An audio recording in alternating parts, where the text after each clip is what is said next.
plus de temps avec toi, des secondes pour te contempler, des minutes pour te dire je t'aime, des heures pour t'adorer, et l'éternité dans tes bras d'amour.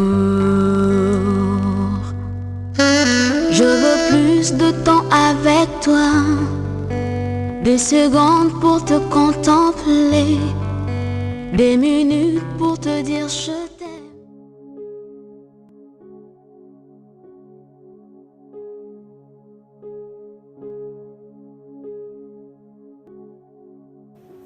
Proverbe chapitre 7. Mon fils, retiens mes paroles et garde avec toi mes préceptes. Observe mes préceptes et tu vivras. Garde mes enseignements comme la prunelle de tes yeux. Lis-les sur tes doigts, écris-les sur la table de ton cou. Dis à la sagesse, tu es ma sœur, et appelle l'intelligence ton amie, pour qu'elle te préserve de la femme étrangère, de l'étrangère qui emploie des paroles doucereuses. J'étais à la fenêtre de ma maison, et je regardais à travers mon trellis. J'aperçus parmi les stupides, je remarquai parmi les jeunes gens un garçon dépourvu de sens. Il passait dans la rue, près de l'angle où se tenait une de ces étrangères, et il se dirigeait lentement du côté de sa demeure. C'était au crépuscule, pendant la soirée, au milieu de la nuit et de l'obscurité. Et voici, il fut abordé par une femme ayant la mise d'une prostituée et la ruse dans le cœur. Elle était bruyante et rétive. Ses pieds ne restaient point dans sa maison.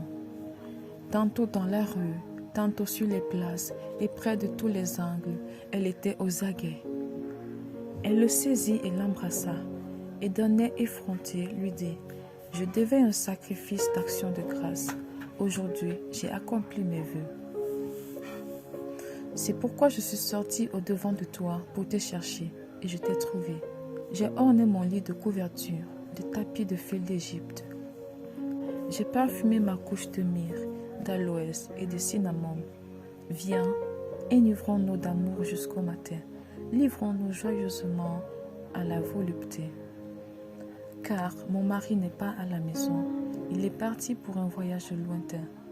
Il a pris avec lui le sac de l'argent, il ne reviendra à la maison qu'à la nouvelle lune. Elle le séduisit à force de paroles, elle l'entraîna par ses lèvres doucereuses. Il se mit tout à coup à la suivre, comme le bœuf qui va à la boucherie, comme un fou qu'on lie pour le châtier, jusqu'à ce qu'une flèche le perce le foie, comme l'oiseau qui se précipite dans le filet sans savoir que c'est au prix de sa vie. Et maintenant, mes fils, écoutez-moi et soyez attentifs aux paroles de ma bouche, que ton cœur ne se détourne pas vers les voies d'une telle femme, ne t'égare pas dans ses sentiers, car elle a fait tomber beaucoup de victimes, et ils sont nombreux, tous ceux qu'elle a tués. Sa maison, c'est le chemin du séjour des morts, il descend vers les demeures de la mort. Amen.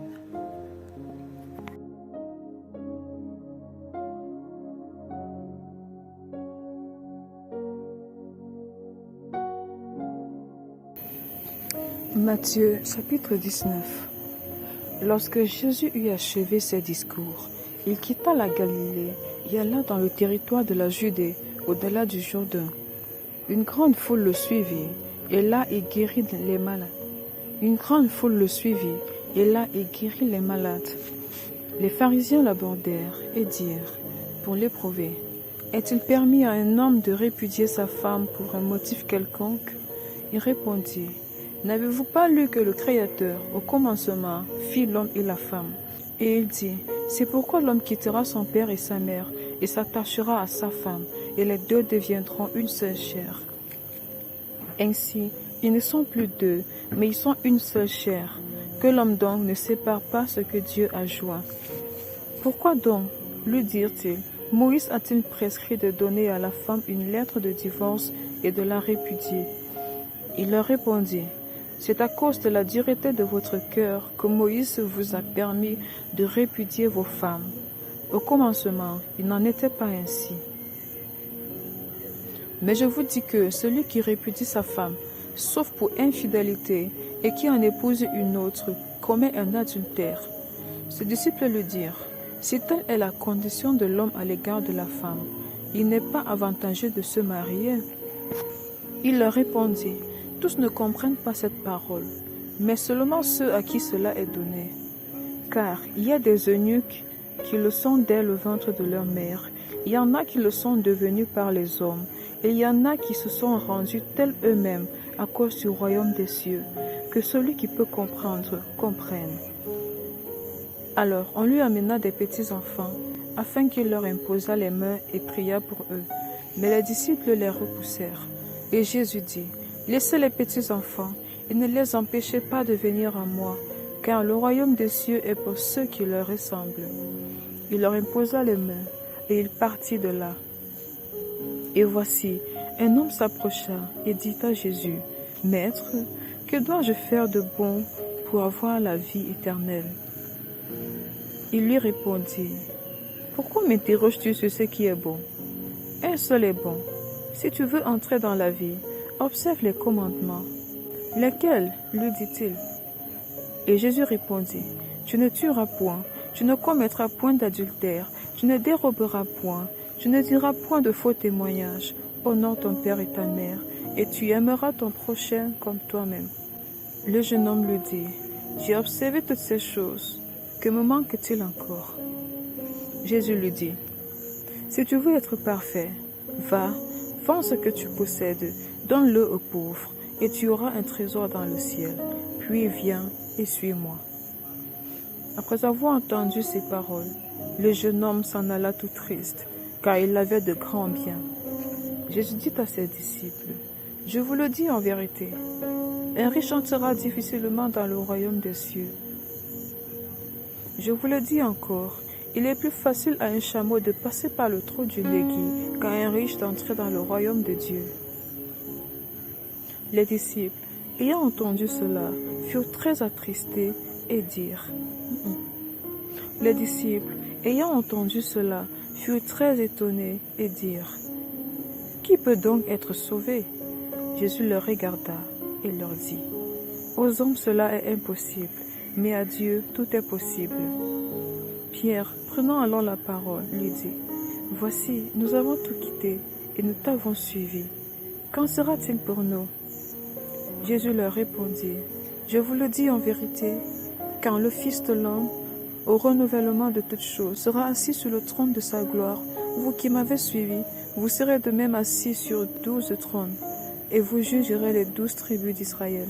Et quiconque aura quitté, à cause de mon nom, ses frères ou ses sœurs, ou son père, ou sa mère, ou sa femme, ou ses enfants, ou ses terres, ou ses maisons, recevra le centuple et héritera la vie éternelle. Plusieurs des premiers seront les derniers, et plusieurs des derniers seront les premiers.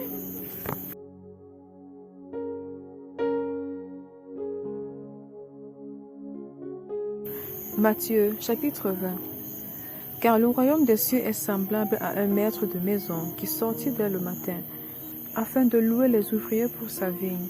Il convint avec eux d'un denier par jour, et il leur envoya à sa vigne. Il sortit vers la 3e heure, et il en vit d'autres qui étaient sur la place sans rien faire. Il leur dit, allez aussi à ma vigne, et je vous donnerai ce qui sera raisonnable. Et ils y allèrent. Il sortit de nouveau vers la 6e heure, et vers la 9e, et il fit de même. Étant sorti vers la 11e heure, il en trouva d'autres qui étaient sur la place, et il leur dit, pourquoi vous tenez-vous ici toute la journée sans rien faire? Ils lui répondirent, c'est que personne ne nous a loués. Allez aussi à ma vigne, leur dit-il. Quand le soir fut venu, le maître de la vigne dit à son intendant, appelle les ouvriers et paye-leur le salaire en allant des derniers aux premiers. Ceux de la 11e heure vinrent et reçurent chacun un denier. Les premiers vinrent ensuite, croyant recevoir davantage, mais ils reçurent aussi chacun un denier. En le recevant, ils murmuraient contre le maître de la maison et dirent, ces derniers n'ont travaillé qu'une heure, et tu les traites à l'égal de nous, qui avons supporté la fatigue du jour et la chaleur. Il répondit à l'un d'eux, « Mon ami, je ne te fais pas tort. N'es-tu pas convenu avec moi d'un denier? Prends ce qui te revient et va-t'en. Je veux donner à ce dernier autant qu'à toi. Ne m'est-il pas permis de faire de mon bien ce que je veux? Ou vois-tu de mauvais œil que je sois bon? Ainsi, les derniers seront les premiers, et les premiers seront les derniers. » Pendant que Jésus montait à Jérusalem, il prit à part les 12 disciples, et il leur dit en chemin, « Voici, nous montons à Jérusalem, et le Fils de l'homme sera livré aux principaux sacrificateurs et aux scribes. Ils le condamneront à mort, et ils le livreront aux païens pour qu'ils se moquent de lui, le battent de verges et le crucifient, et le troisième jour il ressuscitera. » Alors la mère des fils de Zébédée s'approcha de Jésus avec ses fils et se prosterna pour lui faire une demande. Il lui dit, « Que veux-tu? » Ordonne, lui dit-elle, que mes 2 fils que voici soient assis dans ton royaume, l'un à ta droite et l'autre à ta gauche. Jésus répondit, « Vous ne savez ce que vous demandez. Pouvez-vous boire la coupe que je dois boire? » « Nous le pouvons, dirent-ils. Et il leur répondit, « Il est vrai que vous boirez ma coupe. Ce qui est d'être assis à ma droite et à ma gauche, cela ne dépend pas de moi et ne sera donné qu'à ceux à qui mon Père l'a réservé. » Les 10 ayant entendu cela, furent indignés contre les 2 frères. Jésus les appela et dit, « Vous savez que les chefs des nations les tyrannisent et que les grands les asservissent. Il n'en sera pas de même au milieu de vous. Mais quiconque veut être grand parmi vous, qu'il soit votre serviteur. Et quiconque veut être le premier parmi vous, qu'il soit votre esclave. C'est ainsi que le Fils de l'homme est venu, non pour être servi, mais pour servir et donner sa vie comme la rançon de plusieurs. » Lorsqu'ils sortirent de Jéricho, une grande foule suivit Jésus. Et voici, 2 aveugles assis au bord du chemin entendirent que Jésus passait et crièrent, « Aie pitié de nous, Seigneur, fils de David. » La foule les reprenait pour les faire taire, mais ils criaient plus fort, « Aie pitié de nous, Seigneur, fils de David. » Jésus s'arrêta, les appela et dit, « Que voulez-vous que je vous fasse? » Ils lui dirent, « Seigneur, que nos yeux s'ouvrent. » Ému de compassion, Jésus toucha leurs yeux, et aussitôt ils recouvrèrent la vue et le suivirent. Matthieu, chapitre 21. Lorsqu'ils approchèrent de Jérusalem et qu'ils furent arrivés à Bethphagée, vers la montagne des Oliviers, Jésus envoya 2 disciples, en leur disant, « Allez au village qui est devant vous. Vous trouverez aussitôt une ânesse attachée et un ânon avec elle. Détachez-les et amenez-les-moi. Si quelqu'un vous dit quelque chose, vous répondrez, le Seigneur en a besoin, et à l'instant, il les laissera aller. » Or, ceci arriva afin que s'accomplisse ce qui avait été annoncé par le prophète. Dites à la fille de Sion, voici ton roi vient à toi, plein de douceur, et monté sur un âne, sur un ânon, le petit d'une ânesse. Les disciples allèrent et firent ce que Jésus leur avait ordonné. Ils amenèrent l'ânesse et l'ânon, mirent sur eux leurs vêtements et le firent asseoir dessus. La plupart des gens de la foule étendirent leurs vêtements sur le chemin, d'autres coupèrent des branches d'arbres et en jonchèrent la route.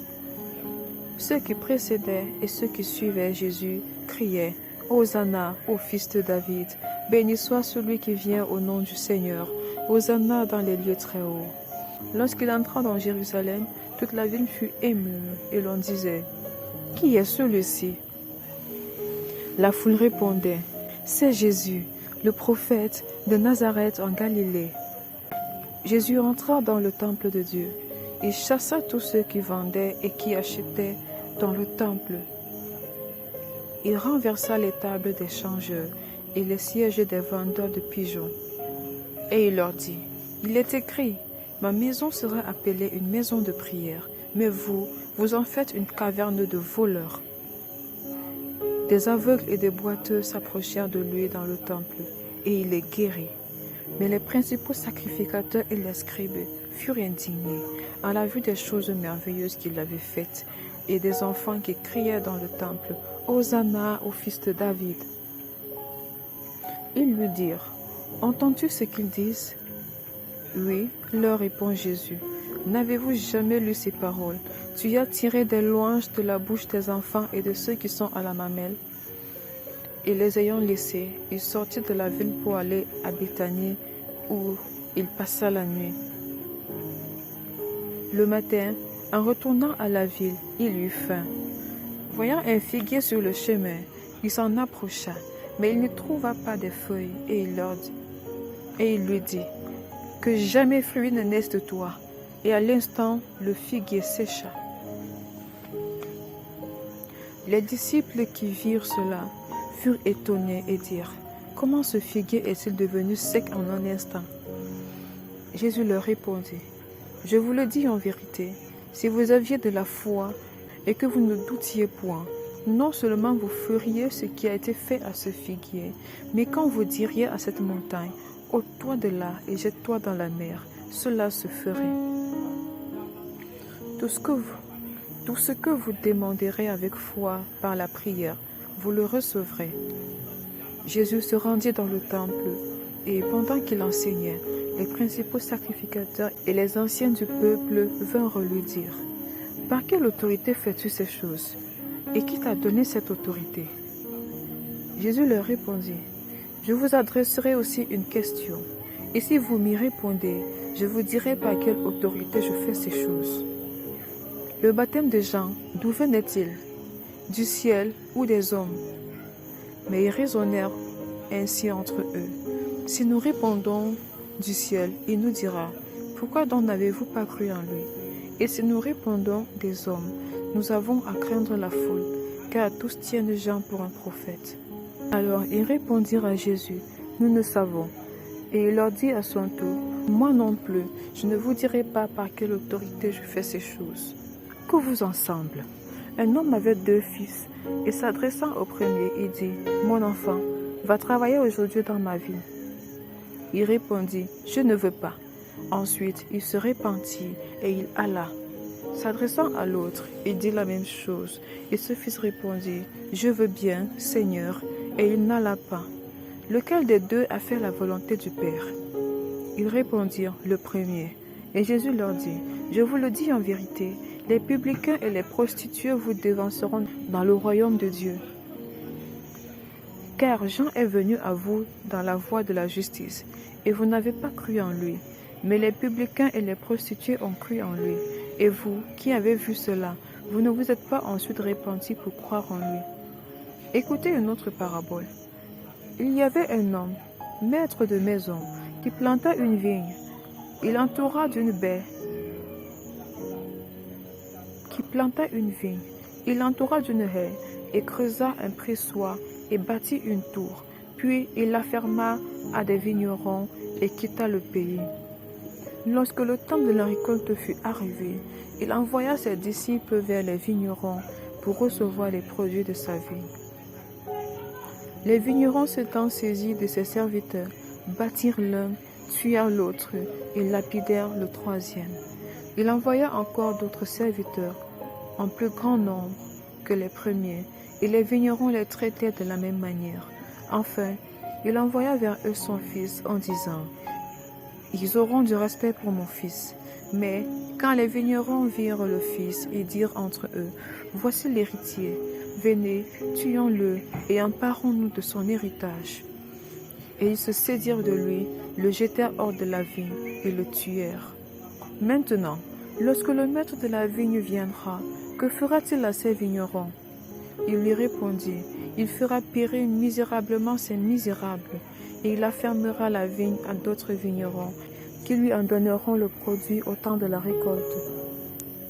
Jésus leur dit, n'avez-vous jamais lu dans les Écritures, la pierre qu'ont rejetée ceux qui bâtissaient est devenue la principale de l'angle. C'est du Seigneur que cela est venu, et c'est un prodige à nos yeux. C'est pourquoi, je vous le dis, le royaume de Dieu vous sera enlevé, et sera donné à une nation qui en rendra les fruits. Celui qui tombera sur cette pierre se brisera, et celle sur qui elle tombera sera écrasée. Après avoir entendu ces paroles, les principaux sacrificateurs et les pharisiens comprirent que c'était d'eux que Jésus parlait, et ils cherchaient à se saisir de lui, mais ils craignaient la foule, parce qu'elle le tenait pour un prophète.